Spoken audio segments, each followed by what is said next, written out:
Student, स्वागत है आपका बीपीएससी कॉर्नर में। फ्रेंड्स, आज के इस वीडियो में हम किरण पब्लिकेशन का प्रैक्टिस सेट 10 को कवर करने जा रहे हैं। इससे पहले हम लोगों ने 9 प्रैक्टिस सेट को कवर कर लिया है।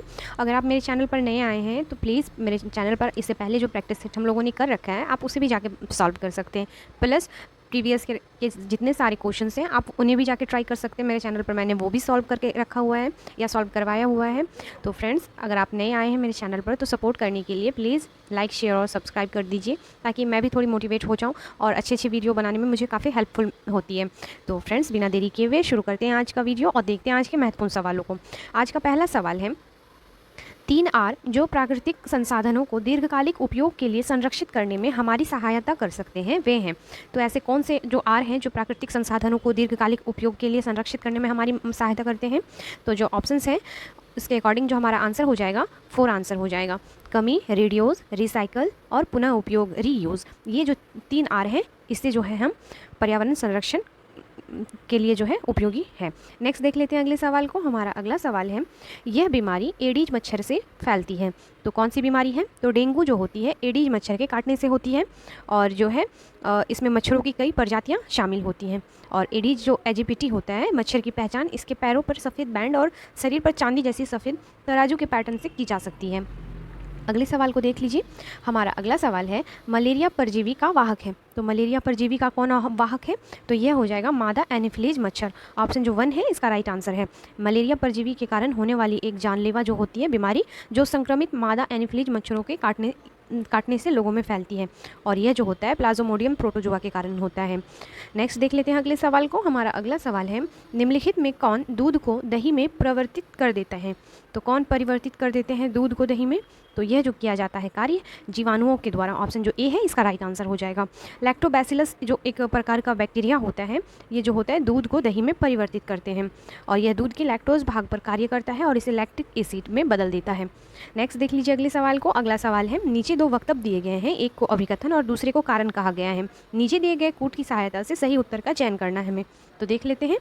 क्षतिग्रस्त बीज जल पर तैरने लगते हैं और कारण है क्षतिग्रस्त बीज खोखले हो जाते हैं और इस कारण हल्के होते हैं। तो इसका जो राइट आंसर हो जाएगा वो हो जाएगा ऑप्शन 1। एक और आर दोनों सही हैं और आर ए की सही व्याख्या करता है। अगला सवाल है हमारा, कपास के बीजों का बिखरना डैश के द्वारा होता है। तो किसके द्वारा होता है? ये राइट आंसर हो जाएगा वह हवा हो जाएगा। कपास के बीजों का जो बिखरना होता है वह वायु के द्वारा होता है। और कपास जान लीजिए एक खरीफ फसल है जिसकी बुवाई जून जुलाई में होती है और यह एक जो होता है नकदी फसल होता है। और एक कपास के लिए इंपॉर्टेंट बात कि इसकी खेती के लिए जो होता है काली मिट्टी काफ़ी उपयुक्त होती है और कपास को वाइट गोल्ड भी कहा जाता है। ये कुछ इंपॉर्टेंट फैक्ट थे फ्रेंड्स, याद रखिएगा। नेक्स्ट देख लीजिए अगले सवाल को। अगला सवाल है हमारा, आँखों को देखने या आँखों की देखने की क्षमता में कमी किसकी कमी से होती है? तो यह जो कमी का कारण होता है विटामिन ए के कारण होता है। विटामिन ए की कमी से आँखों को देखने की क्षमता में कमी आती है और इसके कारण जो होता है रंधोती नामक बीमारी हो जाती है। नेक्स्ट सवाल है हमारा, जब चूने के पानी में स्ट्रॉ के द्वारा फूंकते हैं तो वह दूधिया क्यों हो जाता है? तो इसका जो कारण है कार्बन डाइऑक्साइड के कारण होता है। ये चूने के पानी वाली प्रखनली में जब हम मुंह से हवा फूंकी जाती है तो चूने का पानी कार्बन डाइऑक्साइड की उपस्थिति के कारण दूधिया हो जाता है। अगला सवाल है हमारा, वह प्रक्रिया जिसमें शरीर से बेकार पदार्थ बाहर निकालते हैं या निकलते हैं इसको क्या कहा जाता है? तो इसको जो है उत्सर्जन कहा जाता है। शरीर से अवशिष्ट एवं बेकार पदार्थ को बाहर निकालने की प्रक्रिया को हम उत्सर्जन कहते हैं और किडनी मानव शरीर का प्रमुख जो होता है उत्सर्जी अंग होता है। अगला सवाल है हमारा, रेयॉन निम्नलिखित में से किससे प्राप्त होता है? रेयॉन हम किससे प्राप्त करते हैं? इसका जो राइट आंसर हो जाएगा लकड़ी लुगदी से प्राप्त करते हैं हम रेयॉन को। रेयॉन जो होता है बनाने के लिए आवश्यक सेल्यूलोज लकड़ी के गुद्दे से प्राप्त किया जाता है और रेयॉन लकड़ी के गुद्दे के रासायनिक उपचार द्वारा प्राप्त किया जाता है। यह लकड़ी के गुद्दे में मौजूद प्राकृतिक रूप से पाए जाने वाले बहुलक से बना होता है, इसलिए इसे हम अर्धसंश्लेषी या फाइबर कहते हैं। और रेयॉन जो है एक मानव निर्मित फाइबर है जो रासायनिक उपचार द्वारा सेल्यूलोज नामक प्राकृतिक कच्चे माल से तैयार किया जाता है। तो इंपॉर्टेंट फैक्ट था फ्रेंड्स, याद रखना है आपको। नेक्स्ट देख लीजिए अगले सवाल को। अगला सवाल है हमारा, निम्नलिखित में कौन हवा में नमी का एक कारण है? तो ये जो आर्द्रता है यह हवा में नमी का महत्वपूर्ण कारण है। आर्द्रता हवा में मौजूद जलवाष्प की मात्रा दर्शाने के लिए इस्तेमाल किया जाने वाला शब्द है। नेक्स्ट देख लीजिए अगले सवाल को। अगला सवाल है हमारा, वाल्मीकि अभ्यारण्य किस जिले में अवस्थित है? तो वाल्मीकि अभ्यारण्य जो है यह अवस्थित है पश्चिम चंपारण में ऑप्शन जो 3 है वह राइट हो जाएगा। और यह मुख्य रूप से जो क्या है, तो यह बाघ संरक्षण हेतु प्रसिद्ध है। बाघ के संरक्षण हेतु यह काफ़ी प्रसिद्ध है और यह बिहार का एकमात्र राष्ट्रीय उद्यान है, यह भी आपको याद रखना है। अगले सवाल को देख लीजिए, रोमटेक मोनास्ट्री कहाँ अवस्थित है, तो यह अवस्थित है गैंगटॉक में। ऑप्शन 1 जो हो जाएगा इसका राइट आंसर हो जाएगा। और रोमटेक मोनास्ट्री जो है सिक्किम की राजधानी गैंगटॉक में स्थित है और इसकी स्थापना जो है 1966 ईस्वी में वांगचुक दोरजी ने की थी। अगला सवाल है हमारा, दिसपुर किस राज्य की राजधानी है। फ्रेंड्स एक बात बता दूं मैं आपको कि जो आपका प्रीवियस ईयर क्वेश्चन है, जो भी टीचर रिक्रूटमेंट एग्जाम में पूछा जा चुका है अब तक सवाल, मैंने हर पेपर में लगभग देखा है कि स्टेट एंड कैपिटल से बहुत सारे क्वेश्चन पूछे जाते हैं, प्लस जो करेंसी होती है अलग अलग कंट्रीज़ की वह भी क्वेश्चन में पूछा जा रहा है। तो ये काफ़ी ट्रेंडिंग लग रहा है मुझे, तो आप प्लीज़ ऐसा करें कि आप अपना जो पढ़ाई है उसमें इन सब चीज़ों को भी ज़रूर शामिल कीजिए। स्पेशली जो होता है स्टेट, राज्यपाल, गवर्नर और उसके कैपिटल्स प्लस कंट्रीज़ प्लस उसके जो क्या बोलते हैं उसको कैपिटल और प्लस उसका जो करेंसी, ये इन सभी पर आप अच्छे से वर्क कीजिए और ताकि अगर एग्ज़ाम में पूछें तो आपसे फिर मिस ना हो पाए। इसलिए ज़रूरी होता है फ्रेंड्स प्रीवियस ईयर क्वेश्चंस को भी देख लेना कि एग्ज़ाम का पैटर्न पहले क्या था और अब का सिलेबस क्या कहता है। तो हम जान लेते हैं दिसपुर किस राज्य की राजधानी है, तो ये राजधानी है असम की। ऑप्शन जो 2 है इसका राइट आंसर हो जाएगा। असम जो है पूर्वोत्तर भारत में स्थित है और इसकी राजधानी जो है दिसपुर है। वहीं अगर अरुणाचल प्रदेश की राजधानी पूछे तो याद रखिएगा ईटानगर। मेघालय की राजधानी शिलोंग हो जाएगी एवं नागालैंड की राजधानी कोहिमा हो जाएगी, कोहिमा। तो याद रखिएगा। नेक्स्ट देख लेते हैं अगले सवाल को। नीचे 2 कथन दिए गए हैं, दिए हुए विकल्पों में से सही उत्तर का चयन करना है। कथन 1 है आहार को शरीर के अंदर लेने की प्रक्रिया अंतःग्रहण कहलाती है और जो कथन 2 है वह है लार ग्रंथि आहार नली का हिस्सा होता है। तो इसका कौन सा आंसर राइट हो जाएगा, तो इसका जो राइट आंसर हो जाएगा वह हो जाएगा ऑप्शन 1। कथन 1 और कथन 2 जो है दोनों ही सही हैं। नेक्स्ट सवाल है हमारा, जाइलम का प्रमुख कार्य क्या है। तो जाइलम जो होता है यह पौधों में जल परिवहन के लिए जो होता है काफ़ी इंपॉर्टेंट होता है या जिम्मेदार होता है। जाइलम पानी को जड़ों से पौधों के अन्य भागों में ले जाने के लिए जिम्मेदार होता है। और वहीं अगर फ्लोएम की बात करें तो फ्लोएम जो होता है वह भोजन को पत्तियों से अन्य भागों तक पहुंचाता है। तो याद रखने के लिए एक छोटा सा ट्रिक मैं यूज़ करती हूँ, आप भी कर सकते हैं। ज से जाइलम, ज से जल। तो जाइलम का कार्य है जल ले जाना, वहीं फ्लोएम का काम है मान लीजिए आप फल वगैरह भोजन में आते हैं तो भोजन को ले जाते हैं। तो ऐसे आप शॉर्ट ट्रिक यूज़ कर सकते हैं। नेक्स्ट देख लेते हैं अगले सवाल को। हमारा अगला सवाल है, हमारे फेफड़ों को प्रभावित करने वाला रोग निम्नलिखित में से कौन है। तो जो इसका राइट आंसर हो जाएगा यह हो जाएगा टीबी।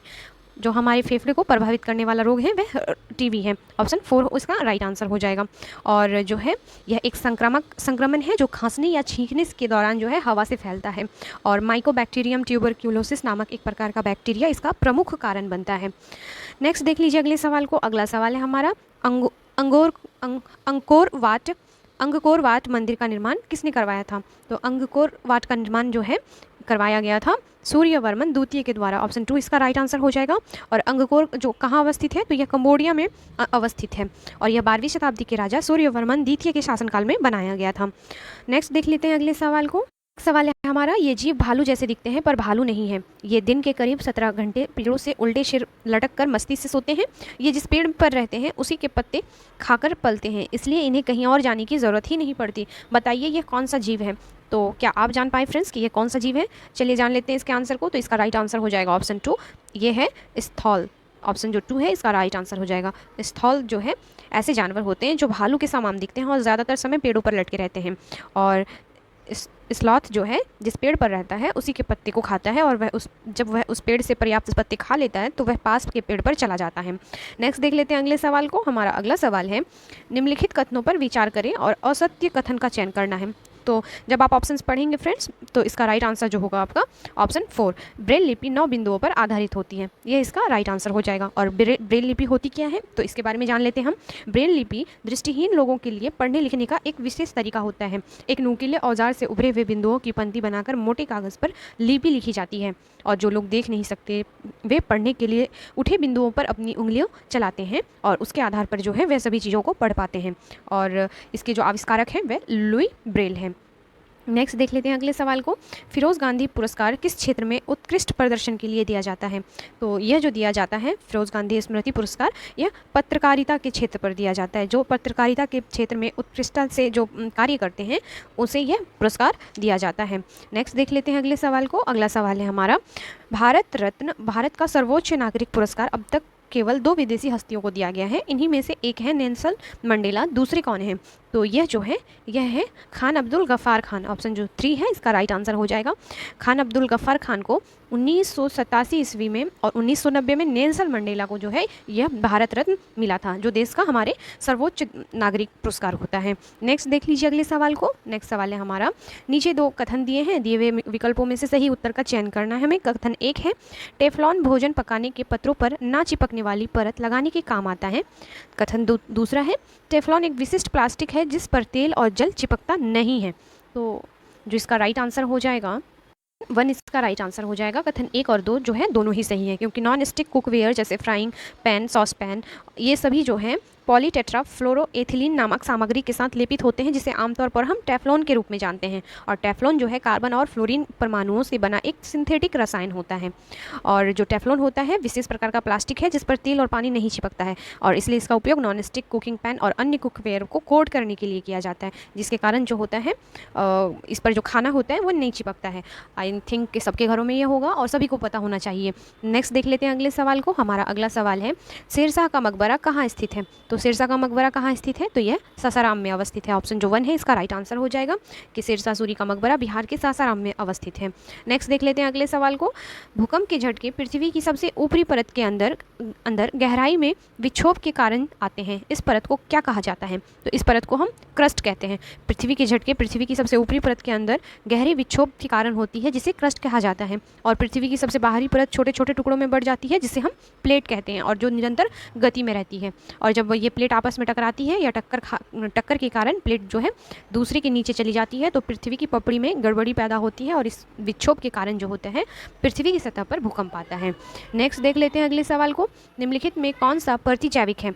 तो जो स्ट्रेप्टोमाइसिन है यह एक प्रकार का जो होता है प्रतिजैविक होता है, और एक जो होता है स्ट्रेप्टोमाइसिन एक एंटीबायोटिक दवा है जिसका उपयोग जो होता है टीबी, ब्रूसेलोसिस, प्लेग, टूलारेमिया आदि सहित कई जीवाणु संक्रमणों के इलाज के लिए किया जाता है। नेक्स्ट देख लेते हैं अगले सवाल को।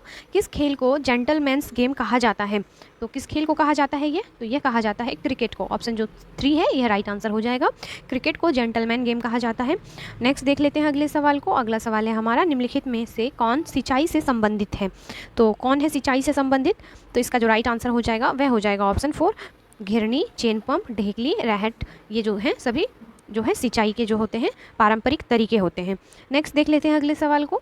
बिहार में अभ्यारण्य कहाँ हैं? तो बिहार का अभी थोड़ी देर पहले बताया, जो एकमात्र अभ्यारण्य है वह पश्चिम चंपारण एवं बिहार का जो अभ्यारण्य पूछ रहा है वह है पश्चिमी चंपारण एवं बेगूसराय दोनों में। ऑप्शन जो 3 है वह राइट आंसर हो जाएगा।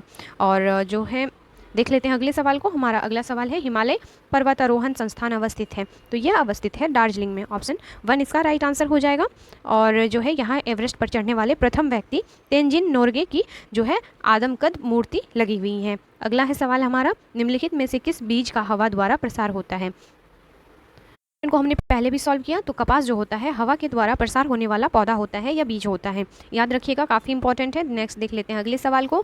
कभी कभी गर्मियों के दिनों में कपड़ों पर विशेषकर कांख के आसपास सफ़ेद धब्बे दिखाई देते हैं, यह किसके कारण होता है? तो यह जो होता है पसीने में मौजूद लवण के कारण या नमक जिसको हम कहते हैं उसके कारण। ऑप्शन 2 जो है इसका राइट आंसर हो जाएगा। नेक्स्ट है हमारा, नीचे 2 वक्तव्य दिए गए हैं, एक को अभिकथन और दूसरे को कारण कहा गया है। नीचे दिए गए कूट की सहायता से सही उत्तर का चयन करना है। तो जो कथन है, टूकन पक्षी की चोंच लंबी और बड़ी होती है, और कारण है टूकन की चोंच उसे उन फलों की डालियों तक पहुंचने में मदद करती है जो बहुत कमज़ोर होती है और उसका भार सह नहीं सकती। तो इसका जो राइट आंसर हो जाएगा वो हो जाएगा ऑप्शन जो 1। ए और आर दोनों सही हैं और आर ए की सही व्याख्या करता है। अगला सवाल है हमारा, वायु में किस गैस की मात्रा सबसे अधिक होती है? तो वायु में किस गैस की मात्रा सबसे अधिक होती है? तो यह हो जाएगा ऑप्शन जो होता है 3 नाइट्रोजन की। ऑप्शन जो 3 है यह इसका राइट आंसर हो जाएगा। वायु जो होता है विभिन्न गैसों का जो होता है मिश्रण होता है, और इसमें सर्वाधिक मात्रा नाइट्रोजन की होती है जो कुल 78% का होता है।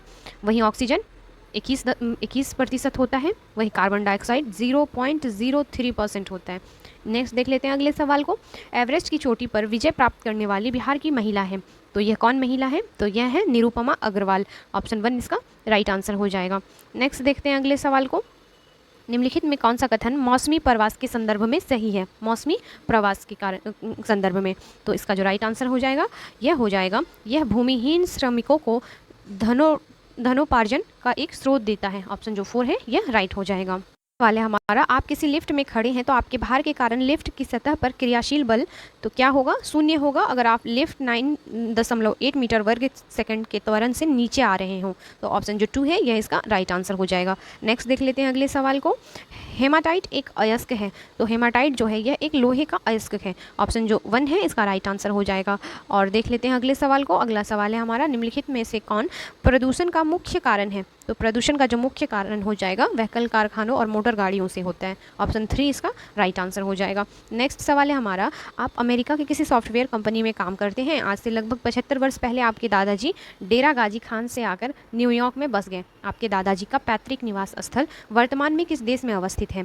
तो कहाँ अवस्थित है, तो यह हो जाएगा पाकिस्तान में। ऑप्शन जो 2 है यह राइट आंसर हो जाएगा। नेक्स्ट देख लेते हैं अगले सवाल को। हमारा अगला सवाल है, विश्व में 7 महाद्वीप हैं। क्षेत्रफल की दृष्टि से सबसे बड़ा महाद्वीप डैश है और सबसे छोटा महाद्वीप डैश है। तो आपको बताना है सबसे बड़ा और सबसे छोटा जो महाद्वीप है वह कौन सा है। तो इसका जो राइट आंसर हो जाएगा, आपको भी पता होगा, एशिया सबसे बड़ा महाद्वीप, वहीं ऑस्ट्रेलिया सबसे छोटा महाद्वीप। ये सबसे बड़ा और ऑस्ट्रेलिया सबसे छोटा हो जाएगा। तो ऑप्शन 2 जो है इसका राइट आंसर हो जाएगा।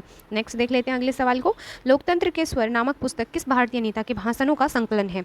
तो यह किस नेता का संकलन है, तो यह हो जाएगा रामनाथ कोविंद का। ऑप्शन जो 2 है यह इसका राइट आंसर हो जाएगा। रक्षा मंत्री राजनाथ सिंह ने पूर्व राष्ट्रपति रामनाथ कोविंद के चुनिंदा भाषणों का तीसरा खंड लोकतंत्र के स्वर और दी रिपब्लिकन एथिक शीर्षक से जारी किया है। और यह पुस्तक प्रकाशन विभाग द्वारा प्रकाशित की गई है और यह हिंदी और अंग्रेजी में पूर्व राष्ट्रपति के चुनिंदा भाषणों का जो है संग्रह है। नेक्स्ट देख लेते हैं अगले सवाल। अगला सवाल है, कोरोना वायरस कैसे फैलता है। काफ़ी इंपॉर्टेंट सवाल है, तो ऑप्शंस को पढ़ने पर पाएंगे फ्रेंड्स। जो कोरोना है यह फैलता है उपयुक्त सभी कारणों से। उपयुक्त जो है सभी कारणों से कोरोना फैलता है। देख लेते हैं क्या क्या कारण है।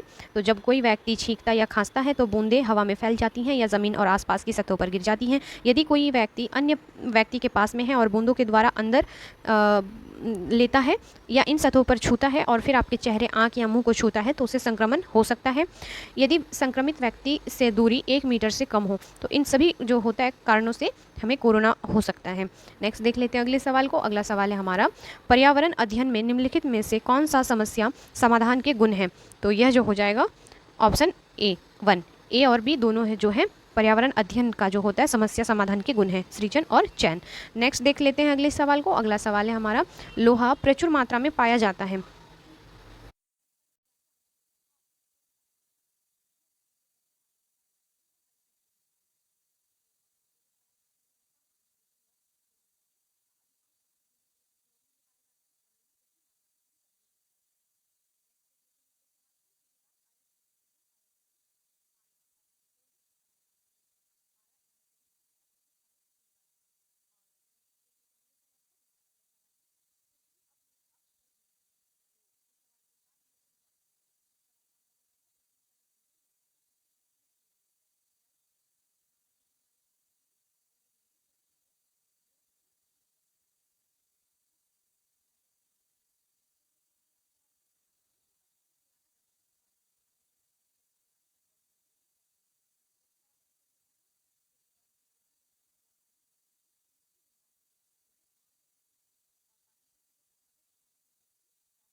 राजा राम मोहन रॉय को जो यह उपाधि राजा की दी गई थी यह अकबर शाह द्वितीय के द्वारा दी गई थी।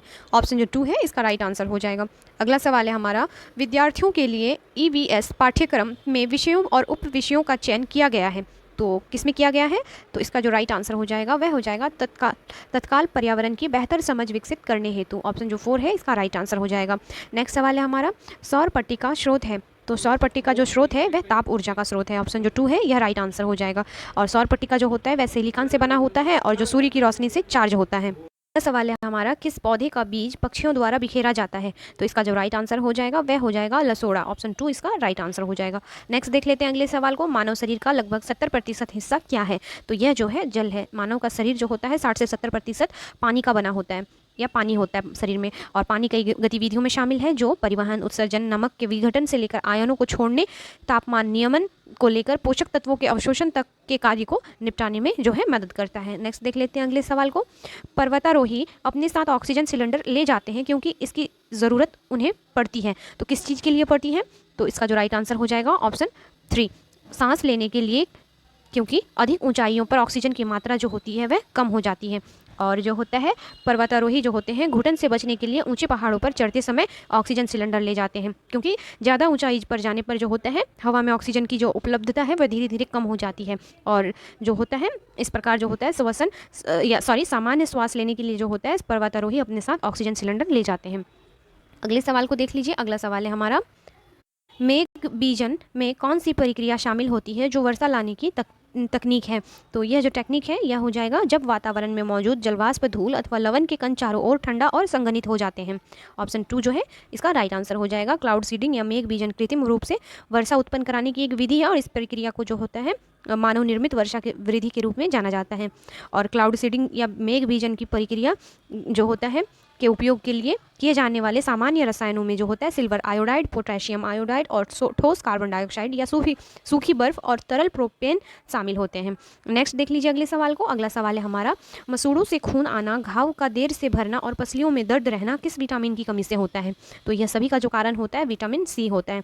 इस कर भी विटामिन सी की कमी से जुड़ी सबसे प्रमुख बीमारियों में से एक है, और यह आहार में विटामिन सी की भारी कमी को दर्शाता है, जिससे चोट लगना, मसूड़ों से खून आना, कमजोरी, थकान और दाने और अन्य प्रकार के रोग उत्पन्न हो जाते हैं।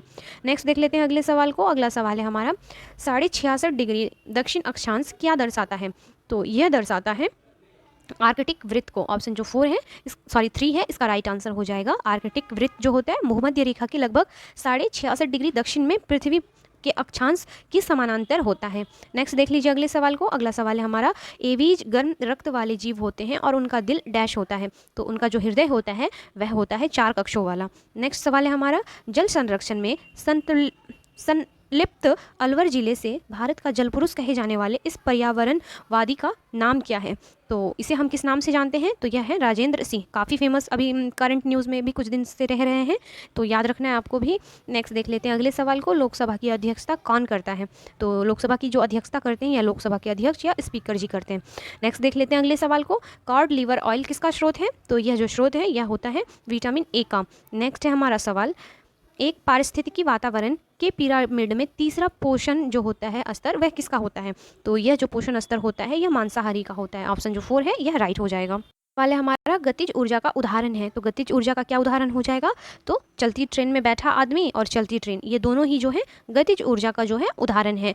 किसी वस्तु में गति के कारण जो ऊर्जा उत्पन्न होती है उसे हम गतिज ऊर्जा कहते हैं, और चलती ट्रेन में बैठा व्यक्ति और चलती ट्रेन दोनों में ही जो है गतिज ऊर्जा के गुण मौजूद हैं। और टंकी में भरा पानी जो होता है यह स्थितिज ऊर्जा को दर्शाता है, क्योंकि वह ठहरा हुआ है। नेक्स्ट है हमारा सवाल, पृथ्वी का कौन सा गुण मौसम में बदलाव का लाता है? तो कौन सा गुण लाता है? यह परिक्रमण तथा तिरछा अक्ष जो होता है पृथ्वी के मौसम बदलाव को जो लाता है। ऑप्शन जो है 2 इसका राइट आंसर हो जाएगा, क्योंकि जो पृथ्वी है 23.5 डिग्री अपने अक्ष पर झुकी हुई है, और पृथ्वी के अपने अक्ष पर घूमने के कारण ही दिन एवं रात होते हैं। नेक्स्ट है हमारा सवाल, सर्वव्यापी लेने वाला कौन सा रुधिर वर्ग है?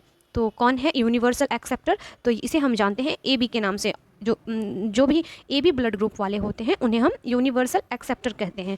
नेक्स्ट देख लेते हैं अगले सवाल को। अगला सवाल है हमारा, निकट दृष्टि दोष वाले व्यक्ति के चश्मे में कौन सा लेंस प्रयुक्त होता है? तो इसके जो चश्मे का लेंस होता है निकट दृष्टि दोष वाले का, तो यह हो जाएगा अवतल लेंस। ऑप्शन जो 4 है यह राइट हो जाएगा। निकट दृष्टि दोष में या मायोपिया में जो होता है चश्मे में अवतल लेंस प्रयुक्त होता है, वहीं दूर दृष्टि में जो होता है उत्तल लेंस का हम प्रयोग करते हैं। अगला सवाल है, कितने डिग्री सेल्सियस पर पानी उबलने लगता है? तो 100 डिग्री जो सेल्सियस पर जो होता है पानी उबलने लगता है, और वह ताप जिस पर एक द्रव्य वाष्प अवस्था में परिवर्तित होता है उसे हम उसका क्वथनांक या बॉइलिंग पॉइंट कहते हैं। अगला सवाल है हमारा, वाष्पन के कारण शीतलन की प्रक्रिया तब धीमी होती है जब वायुमंडल में जल के खुले पृष्ठ का क्षेत्रफल, तो क्या होता है, तो इसका जो राइट आंसर हो जाएगा ऑप्शन 4, घटता है और वायु में नमी अधिक होती है। ऑप्शन 4 इसका राइट आंसर हो जाएगा। अगला सवाल है हमारा, किसी चिन्हित पर्यावरणीय समस्या के अध्ययन के लिए कौन सी विधि सर्वथा उपयुक्त है? तो कौन सी उपयुक्त है विधि? तो यह हो जाएगा समस्या समाधान विधि। जो होता है समस्या की पहचान करने से संबंधित कदम शामिल हैं, समस्या और अनुसंधान संबंधी समस्याओं को प्रस्तुत करने के लिए और समाधान चुनने, लागू करने और मूल्यांकन करने के लिए हैं। नेक्स्ट सवाल है हमारा, ऊष्माद्वीप क्या है? तो ऊष्माद्वीप क्या है? तो यह जो हो जाएगा इसका आंसर, वह शहरी या महानगरीय क्षेत्र जो अपने आसपास के ग्रामीण क्षेत्रों से अधिक गर्म है उसे हम ऊष्मीय द्वीप कहते हैं। ऑप्शन जो 3 है इसका जो होगा राइट आंसर हो जाएगा। नेक्स्ट देख लेते हैं अगले सवाल को, सुभाष चंद्र बोस ने दिल्ली चलो का नारा किस देश से लिया? तो यह नारा लिया गया था सिंगापुर में। ऑप्शन जो 4 है यह राइट आंसर हो जाएगा। नेक्स्ट देख लेते हैं अगले सवाल को, कक्षा 3 से 5 के लिए पर्यावरण अध्ययन में प्रकरण आधारित दृष्टिकोण के स्थान पर विषयगत थीम आधारित दृष्टिकोण का उपयोग निम्नलिखित में से कौन सी पर्यावरण अध्ययन की प्रकृति के कारण किया गया है? तो यह किसके कारण किया गया है? तो इसका जो राइट आंसर हो जाएगा वह हो जाएगा ऑप्शन 3, अंतर अनुशासनात्मक। ऑप्शन जो 3 है यह राइट आंसर हो जाएगा। नेक्स्ट सवाल है हमारा, कौन सा कोशिका अंग पैकेजिंग सामग्री का प्रमुख कार्य होता है? तो यह जो हो जाएगा ऑप्शन जो हो जाएगा 4, गोल्गी जो उपकरण होता है या गोल्गी बॉडी कोशिका की प्रोटीन पैकेजिंग और प्रेषण इकाई का स्थल होता है। अगला सवाल है हमारा, जल चक्र पृथ्वी के भीतर तथा वायुमंडल में पानी की अनवरत गति को दर्शाता है तथा इसमें कई विभिन्न प्रक्रियाएं सम्मिलित हैं। इसमें सम्मिलित विविध प्रक्रियाओं को दिखाने वाली सही विकल्प का चुनाव कीजिए। तो इसका जो चुनाव हो जाएगा वाष्पीकरण, वाष्पोत्सर्जन, संघनन, अवक्षेपण। ऑप्शन 1 जो हो जाएगा इसका राइट आंसर हो जाएगा। अगला सवाल है हमारा, भारतीय क्षेत्र का सबसे दक्षिणी बिंदु कहलाता है। तो यह कौन सा कहलाता है क्षेत्र? तो यह हो जाएगा इंदिरा पॉइंट को जो कहते हैं हम भारत का सबसे दक्षिणी बिंदु कहते हैं और यह अंडमान निकोबार द्वीप के ग्रेट निकोबार द्वीप में निकोबार जिले का एक गाँव है। तो जो हो जाएगा ऑप्शन 4 इसका राइट आंसर हो जाएगा। हमारा, मिट्टी की ऊपरी परत की अधिकांश मात्रा किसके द्वारा बनती है? तो यह बनती है तलछटी चट्टानों के द्वारा। मिट्टी की ऊपरी परत की अधिकांशतः जो होता है मात्रा तलछटी चट्टान से बनती है और तलछटी चट्टानों पृथ्वी की सतह पर खनिज या कार्बनिक कणों के संचय या जमाव से बनती है जिसके बाद सेडिमेंटेशन होता है। नेक्स्ट देख लेते हैं अगले सवाल को। हमारा अगला सवाल है, प्राथमिक स्तर पर पर्यावरण अध्ययन एक विषय के रूप में एकीकृत है, इसका अर्थ है? तो इसका क्या अर्थ हो जाएगा? तो इसका अर्थ हो जाएगा विज्ञान, सामाजिक विज्ञान तथा पर्यावरण शिक्षा के क्षेत्रों का एकीकरण। ऑप्शन 1 इसका राइट आंसर हो जाएगा। नेक्स्ट देख लेते हैं अगले सवाल को। अगला सवाल है हमारा, जुलाई 1950 में अधिक पेड़ उगाओ अभियान की शुरुआत किसने की थी? तो 1950 के दशक में जो है अधिक पेड़ उगाओ अभियान की शुरुआत की गई थी के.एम. मुंशी के द्वारा। ऑप्शन जो 2 है इसका राइट आंसर हो जाएगा और यह तत्कालीन उस समय केंद्रीय कृषि और खाद्य मंत्री के.एम. मुंशी थे जो जुलाई 1950 में अधिक पेड़ लगाओ का अभियान का उद्घाटन किया था और इनके उद्देश्य वनों के संरक्षण और वृक्षारोपण के लिए लोगों के मन में उत्साह पैदा करना था। फ्रेंड, वीडियो कैसा लगा प्लीज़ कमेंट करके बताएं। जल्द मिलते हैं इसके नेक्स्ट वीडियो में पार्ट में, तब तक के लिए थैंक यू। और अगर फ्रेंड्स प्लीज़ मोर शेयर करें। Thank you.